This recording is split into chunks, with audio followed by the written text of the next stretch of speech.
Price Lord. ஆண்டவராகிய இயேசு கிறிஸ்துவின் நாமத்தில் உங்களுக்கு என் அன்பின் வாழ்த்துக்கள். இந்த நாளில் கூட இந்த வீடியோ மூலமா உங்களை பார்க்குறது ரொம்ப சந்தோஷங்க. ஒரே ஒரு வசனத்தை கூட காண்பித்து கொடுக்கிறேன். ஏசாயா 40வது அதிகாரம் 29வது வசனம்.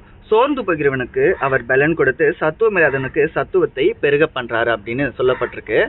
ஆண்டவர் சொல்றாரு, நீங்க சோர்ந்து போயிட்டீங்கன்னா நான் உங்களுக்கு பலன் தரேன்ப்பா அப்படின்னு. அதாவது நீங்க சோர்ந்து போய் பலனே இல்லாம உங்க வாழ்க்கையில நீங்க இருக்கிற அந்த இடங்கள்ல உங்களுக்கு பலன் தந்து நான் உங்களை உயர்த்த போறேன். உங்களுக்கு பலன் நான் ஏன் தரேன் அப்படின்னா, உங்க சோர்வு எல்லாமே நீங்க மாத்திக்கணும் அப்படின்றதுக்காக. சோர்வுனா என்னன்னா, நம்ம நிறைய முயற்சி எடுத்துட்டோம் நம்ம வாழ்க்கையில. நம்ம எப்படியாவது மேல வந்துடணும், எப்படியாவது படிப்புல முன்னேறணும், எப்படியாவது குடும்ப காரியங்களை முன்னேறணும், எப்படியாவது வேலை நம்ம கிடைச்சிடணும், நம்ம கடனெல்லாம் அடைச்சிடணும், நமக்கு வீடு கட்டிடணும். என் கடனெல்லாம் அடைச்சு நான் வீடு கட்டி சந்தோஷமா வாழ்ற அந்த வாழ்க்கைக்காக நான் கடினமா உழைக்கிறேன்ப்பா, வெளிநாட்டுக்கெல்லாம் ட்ரை பண்றேன்ப்பா, அதுக்காக நான் கஷ்டப்படுறேன்ப்பான்னு சொல்லி நீங்க ட்ரை பண்றீங்க, கரெக்ட் தான். ஆனா சோர்ந்து போயிட்டீங்க பாத்தீங்களா?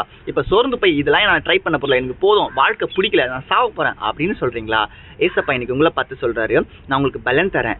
எதுக்கு பலன் தரேன்? நீங்க கண்டிப்பா ஜெயிப்பீங்க. நீங்க சோர்ந்து போயிட்டீங்கன்னா உங்க சோர்வை எல்லாத்தையும் இன்னைக்கு நான் மாத்த போறேன்னு ஏசப்பா சொல்றாருங்க.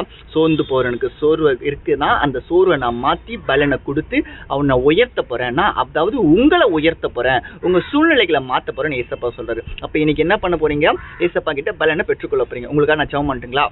அன்புள்ள தகப்பனே, ஆவியானவரே, இந்த நல்ல நாளுக்காக உமக்கு நன்றி ஏசப்பா. இன்றைக்கும் சோர்ந்து போயிருக்க அன்பு சகோதர சகோதரிகள் எல்லாருக்கும் பலனை கொடுங்க. எந்த காரியத்தில் சோர்ந்து போனாங்களோ அதில் வெற்றி பெறதுக்கான கிருபையை தாங்க. பிரச்சனைகள் வியாதிகள் எல்லாம் மாறட்டும், நன்மையான காரியத்தை இன்றைக்கு பார்க்கட்டும். இயேசுவின் மூலமாக ஜெபிக்கிறேன் பிதாவே, ஆமென்.